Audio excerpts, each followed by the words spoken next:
Pessoal, é muito importante então a gente entender que existem situações específicas das vias aéreas.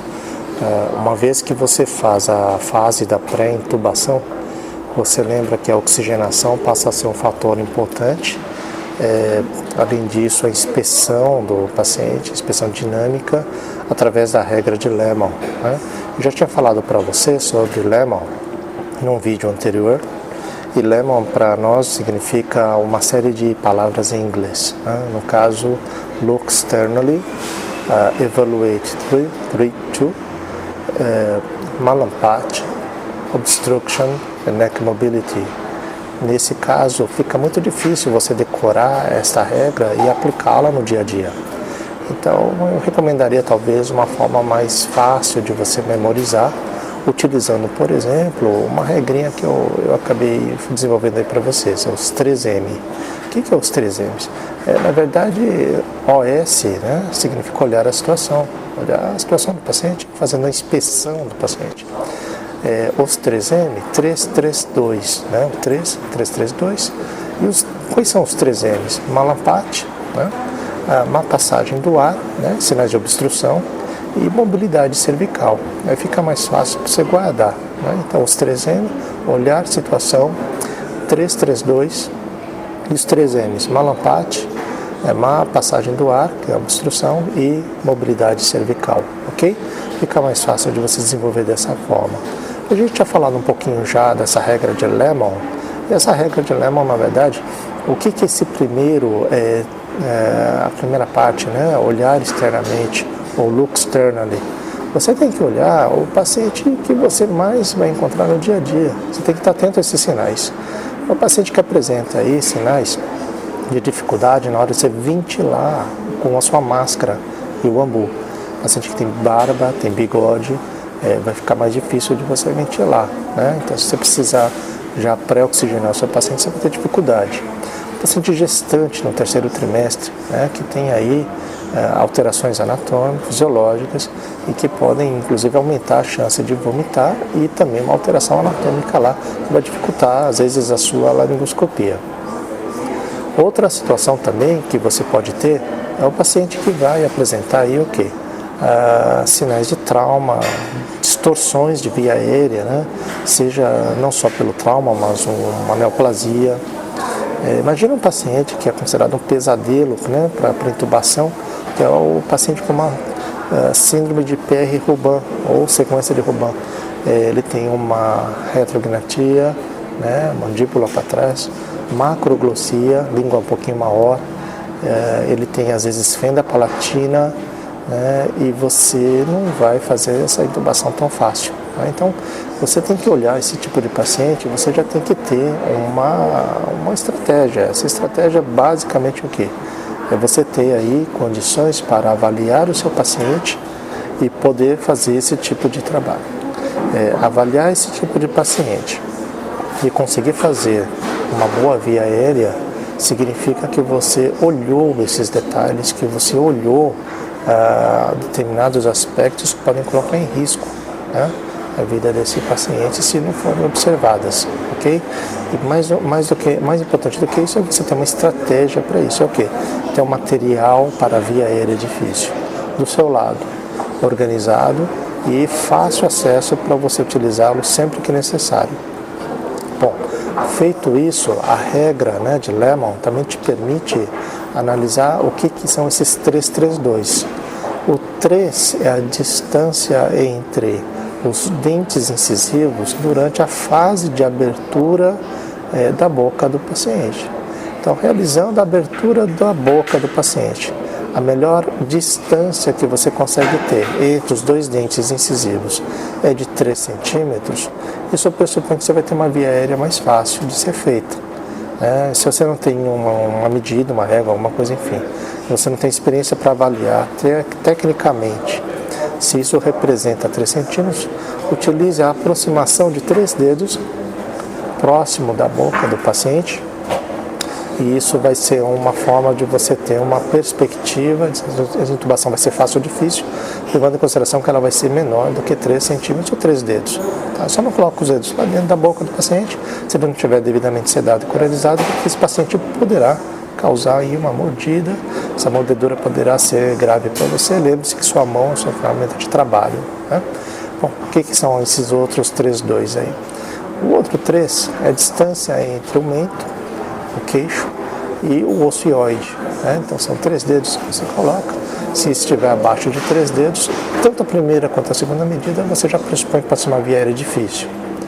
E você também utiliza a regra do 332 avaliando a distância entre a incisura tireoide, cartilagem tireoide, e o ocioide.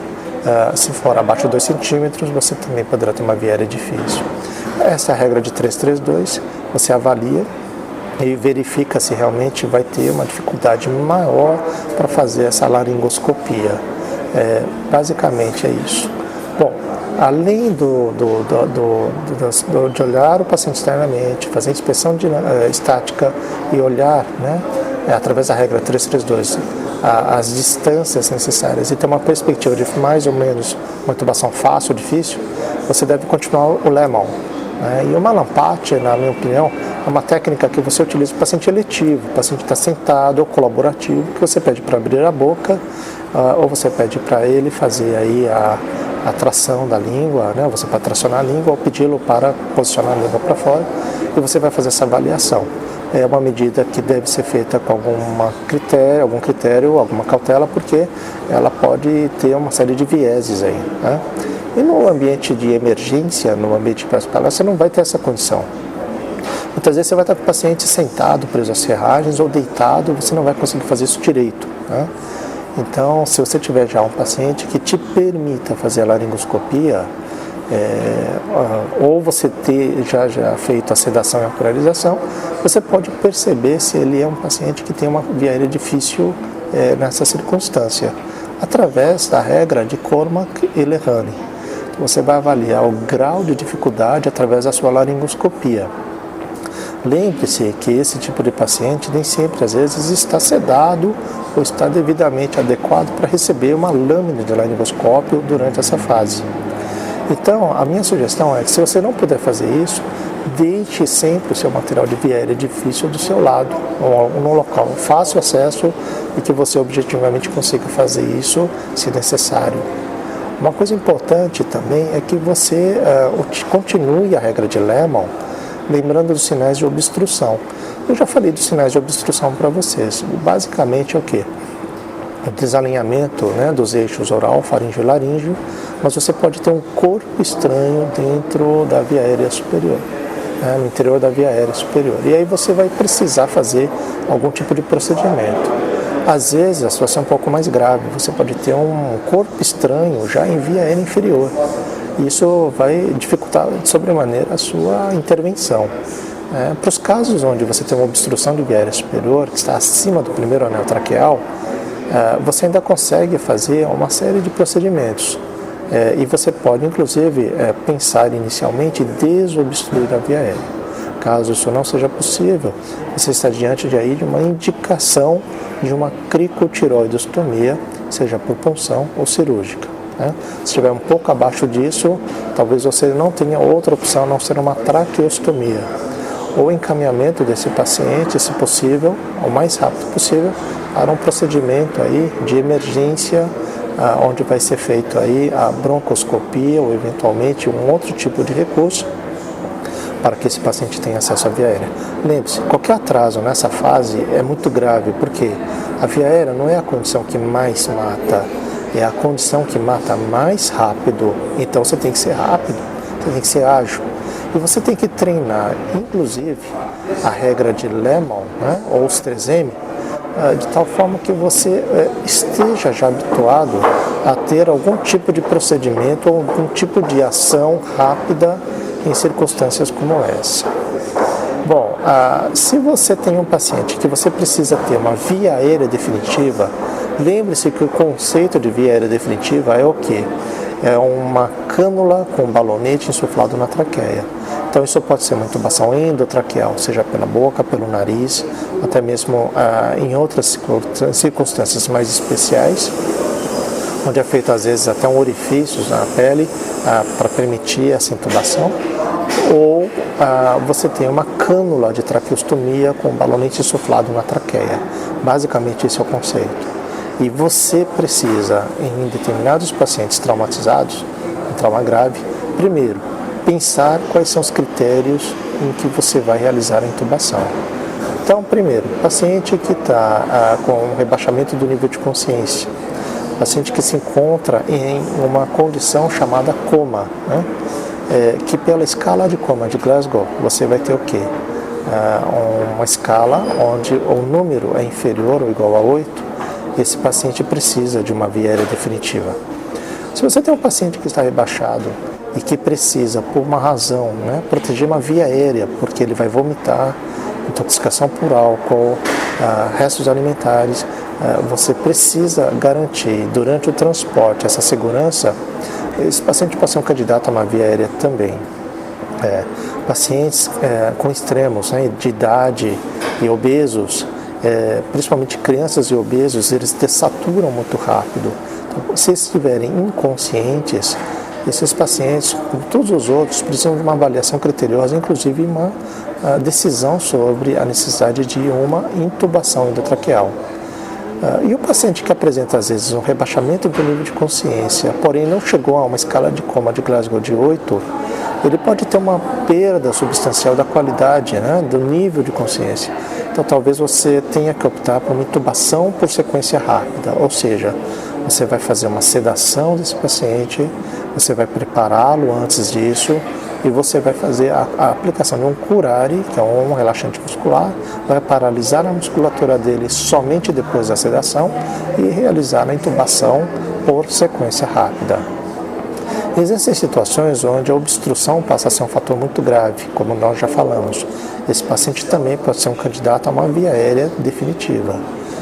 Às vezes você tem ferimentos, traumas de face, né? Então imagina um motociclista que tem uma zona 2 do pescoço cortada por um furo de cerol, né? Tem uma hemorragia profusa, isso pode levar a obstrução.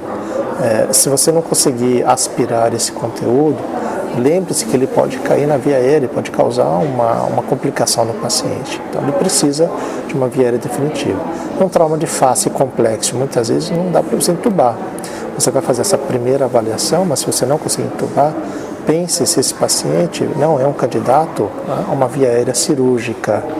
E nesses casos, que são casos mais pontuais, a máscara laríngea ou dispositivo supraglótico pode não ser o recurso que vai permitir a manutenção da ventilação adequada desse paciente em situações de trauma. Então, nesse caso particular, a via cirúrgica passa a ser uma opção importante. Existem outras situações onde você deve pensar, né, que a intubação ela passa a ser um fator também importante para o procedimento de manutenção da vida desse paciente. Lembre-se que tudo depende do contexto. Às vezes, no local onde você trabalha, você tem o pré-hospitalar e o intra-hospitalar. Se o intra-hospitalar não está adequadamente associado ao pré-hospitalar, são agências que não trabalham adequadamente em sincronia, pode ser às vezes, inclusive, que a sala de emergência, as pessoas não estejam lá no momento que você chegue com o paciente. E que esse procedimento da via aérea, que tem que ser rápido, como eu falei, ele possa ser postergado, com prejuízo para quem? Para o paciente. Então, talvez, às vezes, o serviço pré-hospitalar, você lá dentro, você tem que pensar se você não tem que já preparar esse paciente antes de levá-lo para o hospital. Lembrando que no Brasil nós não temos aí a cultura dos centros de trauma. Se fosse assim, ficaria mais fácil. Então, nesse caso, pensa se não vale a pena intubar o paciente antes de chegar no hospital.